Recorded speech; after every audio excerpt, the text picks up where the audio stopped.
What's up, everyone? Living Chum here. Figured I'd just come on just to talk about maybe some stocks and my trip coming up in a couple days here. I'm going to see my nieces. Their birthday's the same day as mine. Of course, I'm turning a lot older than they are. Yeah. So, yeah, let's talk about some stocks. NVIDIA is something that I wouldn't panic about if people are panicking about that. It's going to be in good shape. If anything, buy a little bit more. I wouldn't trade your NVIDIA. Same thing with SoFi. Stick with it. Run the course. I'd say, the rule of thumb at least, hold it for at least a year and a day. Just to avoid some of the fees if you do want to sell it. A stronger one, those are stronger ones though. I wouldn't really do that with, like, I don't know, the long shots, like a lot of the AI ones that are out. Like, I was in BBAI for a little while, Big Bear AI. And I just realized it was just so volatile. It just wasn't my kind of stock. If I did option trading and puts and call options, and did stuff like that, I'd say, yeah, it's perfect. It's almost perfect for that. It's still a little too unpredictable for that. Like I couldn't put a put option on it or a call option on it. For by Christmas, the first week of Christmas or something, or maybe first week of January, I couldn't put one at $8, like a lot of people did a while ago. But you never know. Those stocks are kind of like, hey, you might get lucky. It's actually up. It was a meme stock. I think it's still kind of a meme stock. It works on emotions more than anything right now, and they had such bad quarterlies with their revenue. It's not going too great for them. They have a battle ahead of them. I think they're going to do okay. It's just it's not mine. It's not my kind of stock. I don't have a good interest in it. I'd stay closer to something like that's heading up. You don't want to buy something that goes down and stays even that goes up and then goes right back down and then stays even. Those aren't that great. Buy something while it's going up is my opinion. So the AI, if you could get into an ETF with AI in it, which most ETFs will have that now, because it's just pretty rich in the stock environment, I'd get into something like that.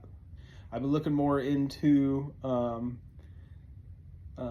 what are those called, treasuries and stuff right now, just to put, if you got a lump sum or something, if you got a big amount, I could put that into something like SGov, and which I believe they trade T-bills or something like that, but it's something that pays you, I believe, a dividend. I believe it pays you a dividend or something like that every month, and the interest is a little bit better than 4.5%. I think it's a little more than that. I should have wrote all this stuff down, but I know it's a good idea to do something like that because it's a little safer when the market's a little bit sideways, volatile. Market's going to be fine, I believe. So I'm just thinking about putting it in there right now. I'd say by this time next year, if it's really doing something crazy, maybe do that. But if the real estate is picked up like I think it will, then I think we'll be in a good spot. You'd still make that percentage, I'm sure, but you could make a little bit more in other assets and stuff, I believe. But it is a safe bet. That is a real safe bet because you're giving money basically to the government to use, and they give you a percentage. They give you a cut. You know what I mean? It's like you're loaning money to the government. And it's liquid, so you could take it out if you needed to. Uh, I think there is some of them you could do for like 2 to 10 years. I think those are like annuities. Those are for like older people. I could get into annuity right now, but they wouldn't pay me very much per month. It's something that I would think about, annuities, which is a really good idea. If you got a good liquid amount of cash besides your equities that are paying you already, dividends. If you're compounding those dividends, and say you just want to have some money, some cash every month, that's when annuities come into play. So say you got 300,000, or you got multiple homes, and you pull out equity of those 300 to 400,000, and you put that in there when you're like 65, I'd say about 65 years old, maybe 70. Every year it goes up like, I think like 5 or 8% or something. But 65, I'd say you can go at 55. Some people do it at 55, and it might be a good idea, but I'd say do it at the same time you're going to do Social Security. So do that first and then Social Security. So it's like 65, and then claim your Social Security at say 68, because Social Security goes up 8% every year after the first year you can claim it. Which I don't remember the age, but yeah, you want to claim Social Security around 68. But yeah, the annuities will pay you every month, and you'll have that plus your Social Security. And if you're still doing like a little part-time job, you're going to be pretty chilling. And at my point, I want to have a couple of those things and a real estate thing going on. So someone paying me rent, every month, maybe a couple places paying me rent every month. And hopefully a business that's kind of already rolling, So yeah, I got an easy plan, or I'm gonna try to do the buy, borrow, and die kind of plan. I've been looking at that a lot. It looks a little interesting to me. Yeah, so more about some stocks. I'd say getting into Ethereum would be a great idea. Ethereum stocks right now. Bitminer, BMNR, Tom Lee's Ethereum operation is a really good one. Kind of more lucrative one. It's one of those ones that you could see it go down and it'll scare the crap out of you. But those are just opportunities. Don't be afraid of those. If you don't have the money to buy during those opportunities, if you're afraid, oh shoot, I don't have the money to buy a dip, I better sell my car so I could buy this stupid dip.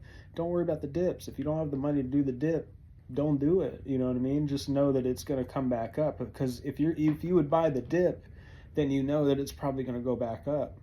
So and you can't count on that. It doesn't have to go back up. What I've noticed is things crash a lot faster than things go up. If it's a good stock, it won't crash so hard. It'll stay kind of even. People will be more interested in it.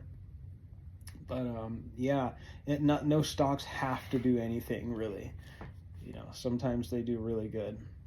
It's rare. You get most of them do really bad. Some of them do good, and you'll have the days everything's doing really good and you're like, yes, I'm a genius, like I've been feeling like, but then you'll have those days that are red and you're like, oh, what am I doing? Oh, I better get out of this, and not just stay your course, because there's some things that I'd sold off, like ANET, Arista, and I guess they went back up. I'd have to actually look at them. Unable to share. Okay, I'll figure that out later. But yeah, I got out of that, and it seems like they're going back up. There are a little. I think they were a little sideways. But yeah, there's certain ones that I got out of, like Bitminer, for instance. I got out of that because it just, when I got into it, it was just kept dropping and dropping and dropping. And then I was like, screw this. I'll get into an ETF. And it's a little safer bet. The ETF one is a little bit safer bet. ETHE or ETH is kind of a safer play on it, because you get a dividend with it. Plus, the shares could go up really good, like we're thinking it's going to happen. But the difference with Bitminer is that they take like hedging.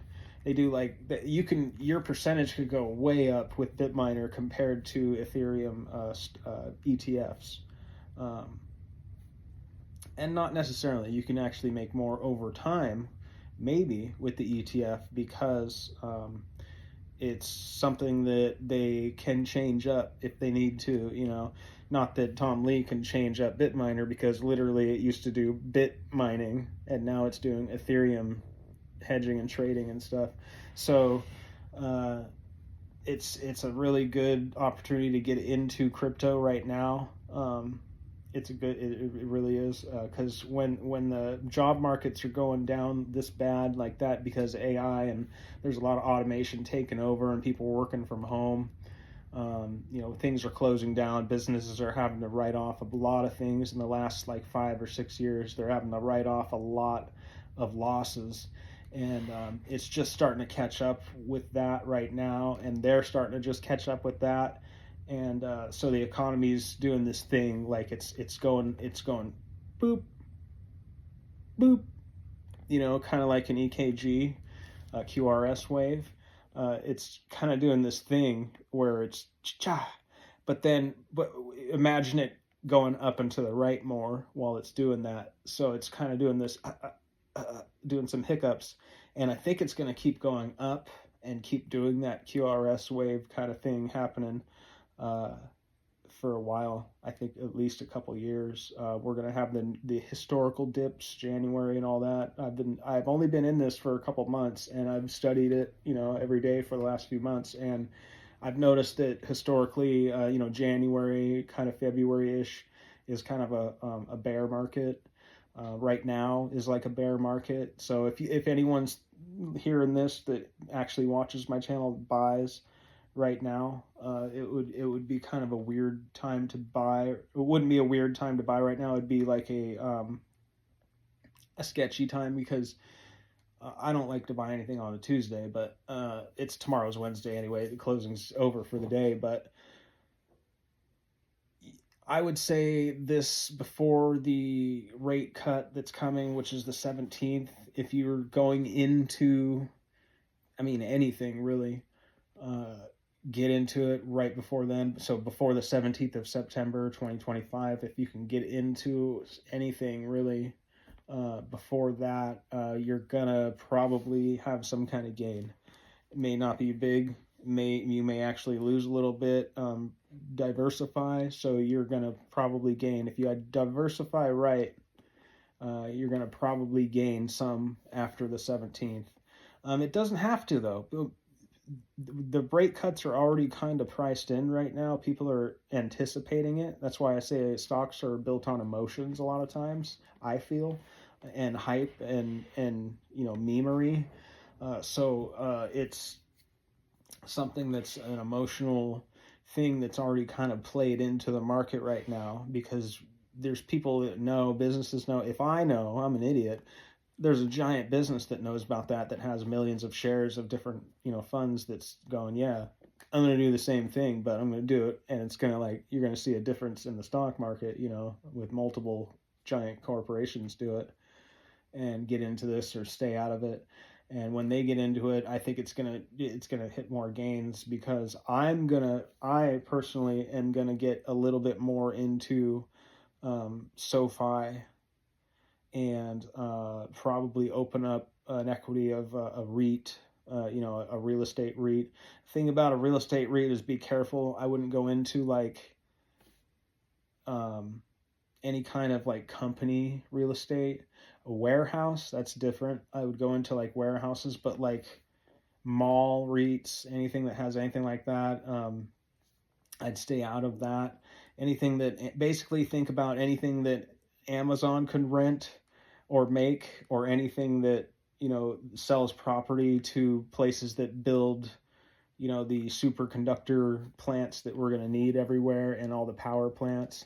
I'd say get into something more like that. because that's a safer REIT, and those are just going to explode because they have but no choice to build these places because they're just not existent right now. And I'm talking 2 or 3 story, probably at one of a smaller one would be like a 2 or 3 story, 1 million square foot uh, facility that has cooling and air, and all that stuff, and everything you can think of, copper, and all these different elements. So, right there, you got 4 different things. You got a real estate REIT. You can invest into a real estate REIT that has that. You can invest into a copper ETF, or metals ETF, precious metals and coppers and stuff like that. And you can invest into like something like CAT, because we don't do things like the Egyptians did. We use machines, so something like that hires heavy machinery to do stuff like that, like Caterpillar, CAT is the ticker, I believe. And then also it's going to take power, so maybe a power company, or something in the industrials and power industrials. And then so you got industrials, and then you have your crypto, and then you got your SoFi, which is your kind of your bank, uh, hedging on college and people getting loans for this new wave of people buying houses and stuff that's going to happen, and building houses. And then maybe put something else into the SPX, the SP 500, low cap fee, that's something that's not really like expensive. So I think S&P, one of the ETFs that you get, the S&P SPX, I think is around, or one of them is around $65 or something. So that's a lot better than spending $6,500 on one share of S&P. But you could take micro shares. You could do that. The one that I use, JP Morgan, they let you do you could put $100 in the S&P if you want it, and it'll just say 0.00 whatever, shares you have. So it's not, and it'll do the same thing because it's a number. It'll grow and grow like the S&P grows, but of course you're going to want to have a little more in something like that. Um, like a good portion of your money, I'd say, and then have a good portion, maybe like 3 times that amount that you put in there, maybe in a savings account, a high yield, or a money market even that has liquidity that you can take it out in an emergency. So yeah, that's a little bit of diversification that I do. I think I got a couple more in there, like a potash one that I might be getting out of, but I'm just going to see how that one rolls for a while. I'm in United Health, yeah, UNH, United Health, and that's a good one. You could actually still get into that one right now because I believe that one's going to go to like $500-$600 a share, and I think it's like 220 right now, or 320. I'm sorry, and I got in at 248 or something, $248. So they said Warren Buffett bought it. I bought it. I could only afford one share, so I bought the one share, and I'm up like 22% on that one share, which it's good. Yeah, if something's down in my portfolio, that usually counteracts a lot of it. So, yeah, kind of cool, kind of fun to do all this. It's the best casino you can do, I think, because you can win a lot, or you can hedge your bets, it's pretty cool. A lot of fun, a lot of excitement. Of course, the crappy days are not too exciting.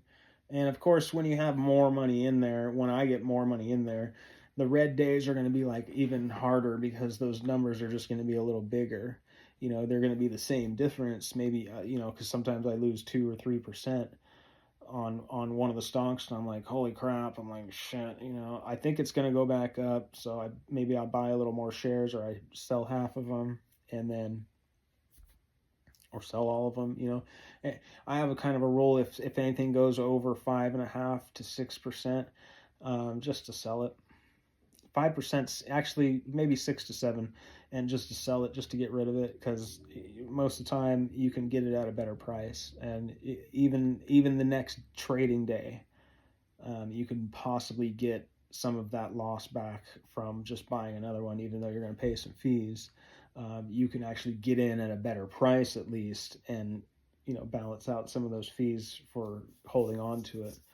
But if you do that, don't do that too much. If you're afraid that you bought into something that's just terrible and you're just going to lose a bunch of money on it, that's why you don't want to put more than 1% of what the total of what you put into your account to invest stuff in. So if you got $1,000, put $100, or put $10 into that little weird stock that you're like, oh, I don't know, this could make some money, and some of them do. Penny stocks could kind of do that, but I'd stay away from penny stocks. Some of those stocks in penny stocks, they lock you in. If you buy a certain amount, they lock you in. If you sell all of them, they kind of penalize you a little bit. But if they lock you in a little bit, and they don't, a lot of them don't do much, but you might get that one chance, that diamond in the rough, that sometimes those things will just go insane. And like one that I'm in right now it's got, I think, like $20 or something that I spent on it, because it was 20 cents a share. I think it was 20 cents a share, something like that. And so I was like, what the heck, and because I read about it, I always study about your stocks. There's a little icon that says, where the company is, and hit that, and I hit that, and I read about it, and they have some crazy, awesome medical stuff they're breaking through. NWBO, Northwest Biotherapeutics, I think is what the name of them is.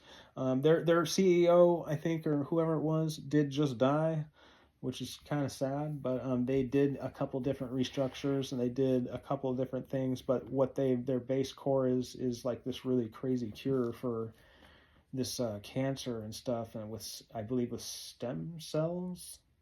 I'll have to double check that, but yeah, that's gone up a little bit in the last few days and last few weeks even, and it's like, hey, I've seen it at the very beginning of it. Now it's a quarter a share, 25 cents a share, but back when it was, I have no idea why it's like this. They could have did a stock split or reshare or rehash or whatever they call that crap when they lower the crap out of the stock because the company just lost a bunch of money or something. I don't know, but when it started, it was in the thousands, per share, and not too long ago, it was in the hundreds. So even if it goes to the hundreds, even if it goes to the tens, even if it goes to $10, it's a lot of money. That'll be a lot of money. That'll be $1,000. That'll be like $750 on a penny stock. So, whatever. They're a long shot. It's basically like I'm throwing away $20 or $23, whatever it cost me for the shares. I've gambled more than $100, way more than $100. I went to the strip club and spent substantially more than $100. Let me just tell you, I don't want to say how much, but it was definitely not in the three figures, Have I ever got to 5? Yeah, no, I've been to 5 figures before at a place where we rented a private thing for hours, and I was like, hey, this is not worth it, dude. Like, we could spend all this on something else. And she's like, yeah, she wanted to do it, so we did it, whatever. But anyway, I probably shouldn't say that, but just spend what you can in the stock market, and you're going to be fine. It's fun to do it, but once I did notice, once you start doing it, you kind of like, oh, you throw money in there whenever you can, which isn't a bad idea, but just make sure you got your like bills paid and stuff like that, and your savings. Don't forget about your savings when you start getting into stocks. Make sure you're putting more into your savings than you're putting into the stock market for sure. You don't want it to be the opposite. You don't want to put more into the stock market than you're saving every month, because you're eventually going to be in a hole that you don't want to really be in. Grow that account, get it to around $250,000 if you can get it savings around that. If you use a high yield savings account, get it to around there, and then open up a separate account. Maybe pull some out of there, put it into a different, maybe a SPX or SGov. Throw it in a Treasury SGov, to where you could take it out if you need to, and it builds a lot of interest. So there's ways to play this. I'm going to be buying places, living in, a couple of them, maybe one of them at least, and staying there for at least a couple years to get out of the tax thing, the capital gains or whatever it is. I can't remember what it is, but there's something about it. You have to stay in a place after you buy another place, rent out this place, buy another place, stay there for a while I rent this one out, and then maybe while I'm doing that, buy another property to start a business on somewhere. By doing that, though, I'll be pulling equity out of this house and doing that, or using the equity on this house as collateral kind of to buy the little chunk of property over here, and then pull that little equity out, or just use my basic credit to get something over somewhere else, with another property, and live in that one for a little while, depending on what I buy. If I buy like a condo or something, I don't think you have to live in them as long, because there's a lot of fees with those, and whatever. Condos aren't a bad idea. HOAs aren't a bad idea sometimes, depending on where you're doing it and what you're getting for your money.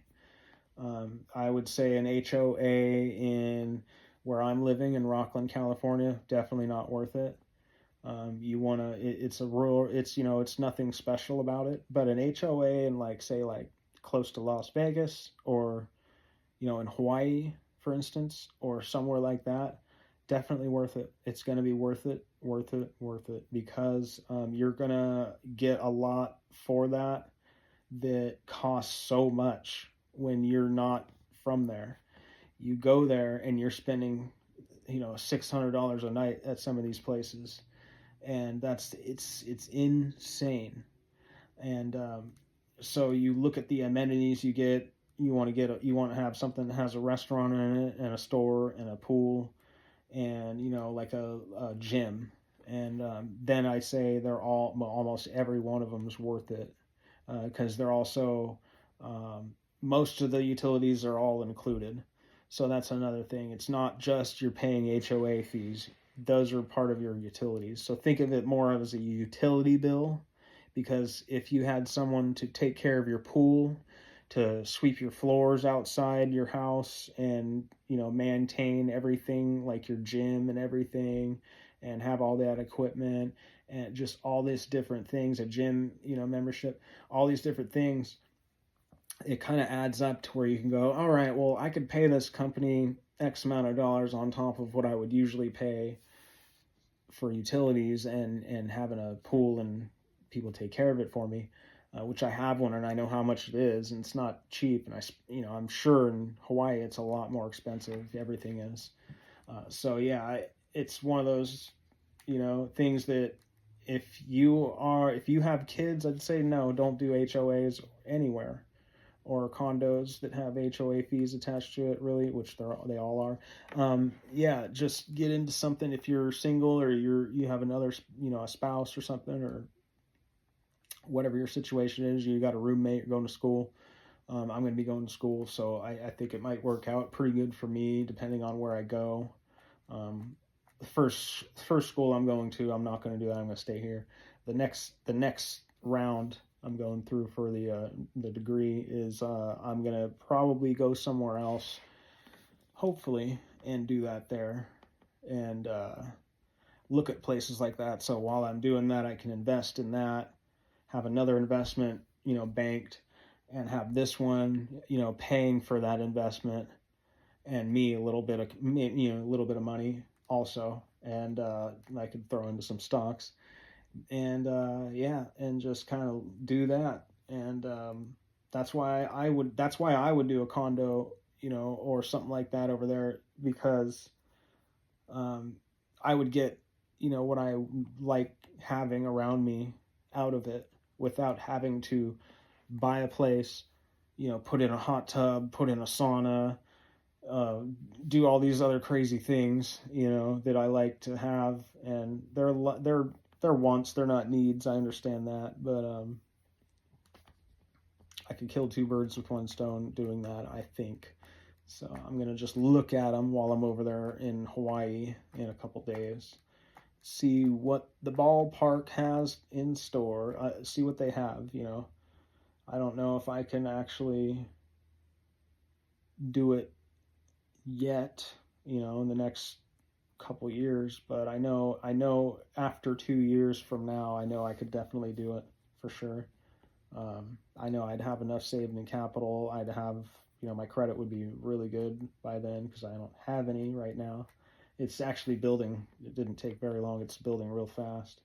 Um, yeah, so I'm on a pretty good course for that. Stock market, it's doing great right now. It's doing right now. It's kind of It's going, it's going, it's going flat, but it's going up, up, up, up, up, up, up, ever so slowly again. We're gonna have those, QRS waves, like I was saying. We're gonna have some of those going up and to the right. That's the way the stock market usually goes. The S&P usually always goes up and to the right, which it should tell you that's a good investment to get into, is the SPX, S&P, anything that has an ETF attached to an S&P market, or an equity with S&P follows the S&P, which a lot of them do. Most of the ETFs follow the S&P, so definitely a good bet. Again, I know nothing about the stocks. I studied the last few months about them, and a lifetime of just knowing emotions and watching like Bloomberg for a lifetime, kind of every now and then I'll watch it, for the last, I'd say 16 years. I'd kind of keep up on like what was happening and stuff, but I never got into the like pricing game myself. We were in it, me and my ex were in it, both of us, but it was like, Charles Schwab we had a broker guy taking care of it for us. And I have one of those guys right now. He's a really smart dude, knows his stuff.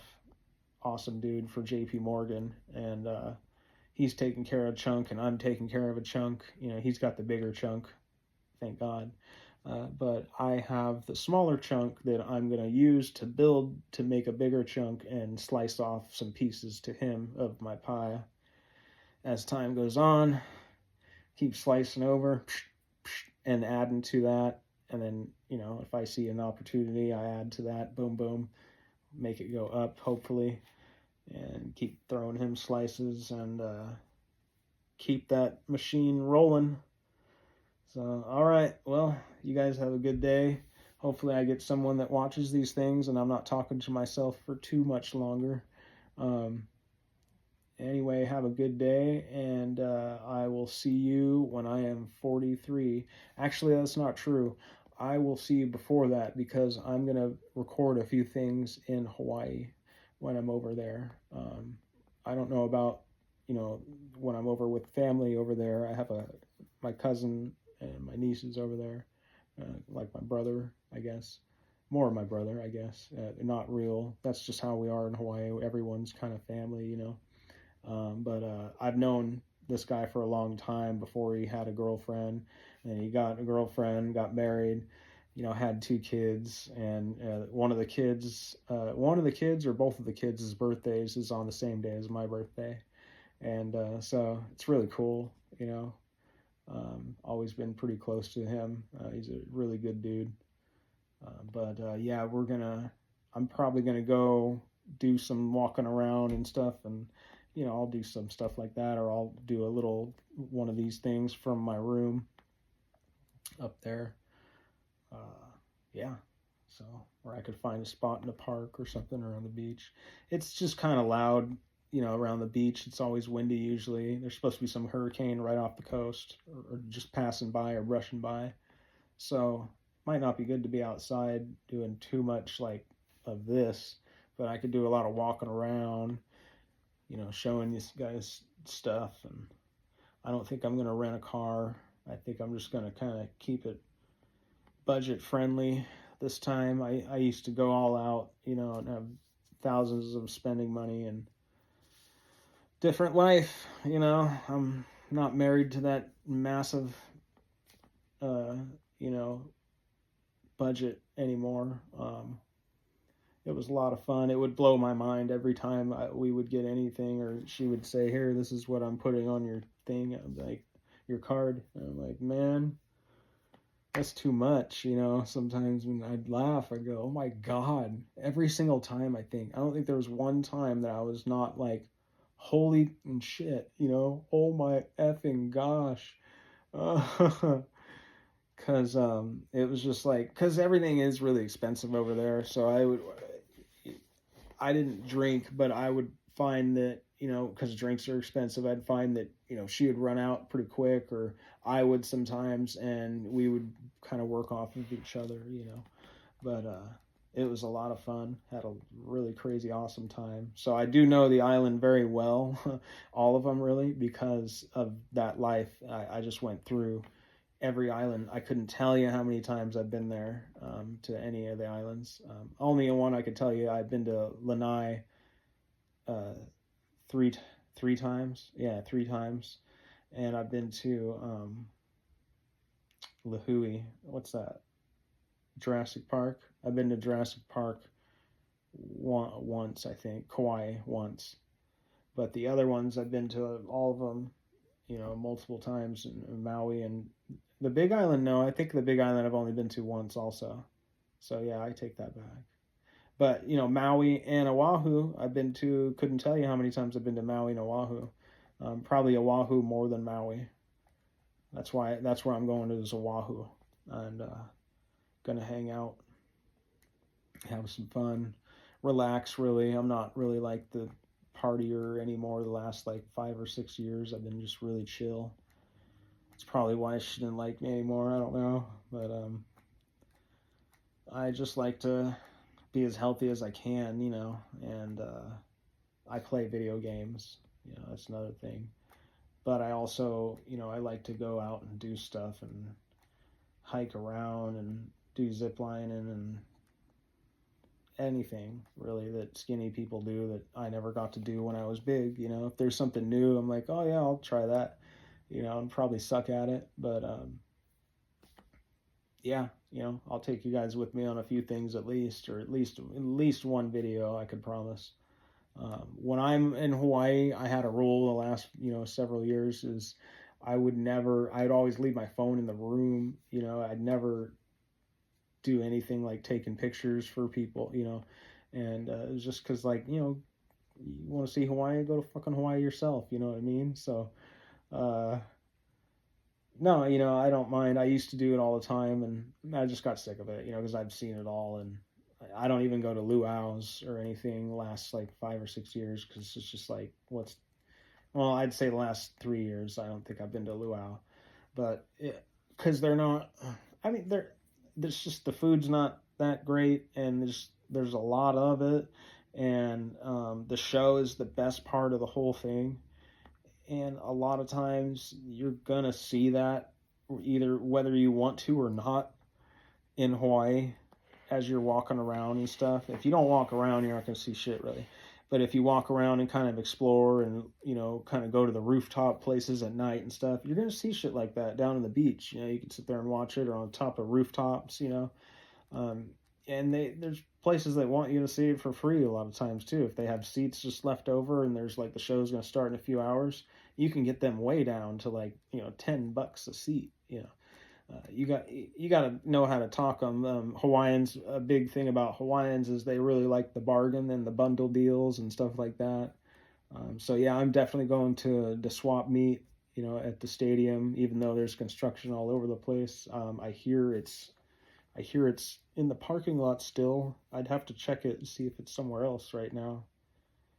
But yeah, the swap meet is the best place to get anything Hawaiian, anything that you want to get: coconuts, pineapple, Hawaiian shirts, towels, little jewelry, big jewelry, anything. Don't go to Gucci and all that crap. Go down to the swap meet.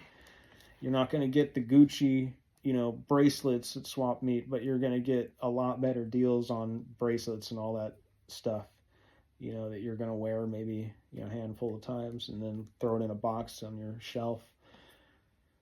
But if you like that stuff, that's the place to get it, right there. If you don't want to spend, thousands of dollars on something you're going to wear, you just go there. You can spend thousands of dollars there too, but you're going to get more for your thousands of dollars at the Swap Meet by far. Wood carvings, anything, bars of soap, anything you can think of that you get on the tourist, Waikiki, Kalakaua Avenue, and, the beach and all that. Any of that things, even in Dole, you're going to see stuff from Dole at the Swap Meet, for half the price, so definitely go to the Swap Meet. It's open every day, but I think Monday, Tuesday, and Thursday. I believe Wednesday is still on and cracking. They do have construction, so you always want to check, look what the hours of the Swap Meet is. It's a carload of people, I believe is $1, or they charge $1 a person. I can't remember. Maybe it's $1 a person. I think it's $1 a person. So if you got 4 people in your car, $4 just to get in, If you're handicapped or you're a veteran, you get in for free. So don't forget about that. They don't charge you for but everyone else, I think they might charge you for everyone else, but the veterans and handicaps free. Handicap is like the gangster pass. If you know someone, I mean, it's kind of messed up to say this, but if you know someone that has a handicap placard for their car in the States, bring it on vacation. I promise you, you are going to get to any, like the blowhole or what's that one that's always taken? The crater. I don't know why I can't think of it, but basically any place that's always full, parking's too full. There's a guy standing out there saying, he's just standing out there waiting for a car to pull up so he can tell him to get the hell out of here. That guy, if you tell him, I'm handicapped, can we still go in? There's usually handicap. They're really strict about handicap because they should be. So they will guide you over to handicapped, and most of the time, the place I'm thinking about usually always has a handicap place just full open to a lot of cars. I don't know why they let a lot more people in, but if they do have a lot of handicap people, they got space for them, which is really cool. Because the place I'm thinking about, you really need to be kind of close to the spot they pick you up and take you down the crater to the beach, Hanauma Bay. So if you go and you want to see Hanauma Bay, definitely, and you're handicapped or someone that's handicapped, definitely, even if they don't want to go necessarily, they'll just sit in the car or they'll sit at the thing where the movie is played, because you have to watch a movie before you go down there, unless you've done it within the last year, or if you're local. You don't need to. I've done it I've seen it so many times. I just walk straight down there, to tell you the truth. But watch it. It's a really cool video. It shows how it was formed and everything. The lava dipped in, and then water pooled inside this little crater right on the beach, close to the beach, and made this really cool environment. For all these. It's so awesome. But yeah, it's all protected and everything, so that's why they want you to watch the video, just to be responsible and just to give you more of a feeling of like, hey, tread lightly, please. It's one of the coolest places to go scuba diving, depending on the weather. If it's kind of messed up, usually the weather's always good. Wait 10 minutes is what we always say. Wait 5 minutes, not even 10 minutes, if the weather's bad. But yeah. Take your handicap pass if you have a handicap pass. Definitely take the handicap pass, because don't think, I don't need this, I'm going to be in Hawaii. It's quite the opposite. They cater to Hawaiians or handicaps very well. I feel like they should take a little more people. America should use them as an example on how they treat their handicapped and their elderly, because they treat them pretty dang good. for stuff like that. That's just normal stuff, handicap spots and stuff. If someone pulls up into a handicap spot, and if someone notices, even just a normal person walking by notices that they're not, they'll tell them most of the time, hey, hey, make them move and stuff. And if they don't move, they'll give them like the juju curse or whatever, the Hawaiian Manuhute will come after you. But yeah, so you want to. That's another thing about going over to Hawaii is there is a lot of people that are like, hey, haole, that's what they call the whiteys that go over there, the tourists. So like, just have respect like anywhere else. You know what I mean? They play around with you for the most part. You'll see someone get all mean and in your face and everything. Just go, do something stupid, or just kind of look at them like, hey, how you doing? Like they're not gonna. It's not that intimidating to me anyway. I wouldn't be too afraid of anyone kind of giving you crap when you hear haole. It's all in fun. You're on an island, they all know it. Everyone's kind of has to live together, and that's kind of like the island life is, people kind of lean on each other. That's why we're all family. When you get over there, you can literally, if you smell some really good food, have a really good chance of knocking on their door and having some, it's one of those places. I'd say more towards the city than the country. But you get up country some places, and you're not knocking on their door. But that's probably different islands.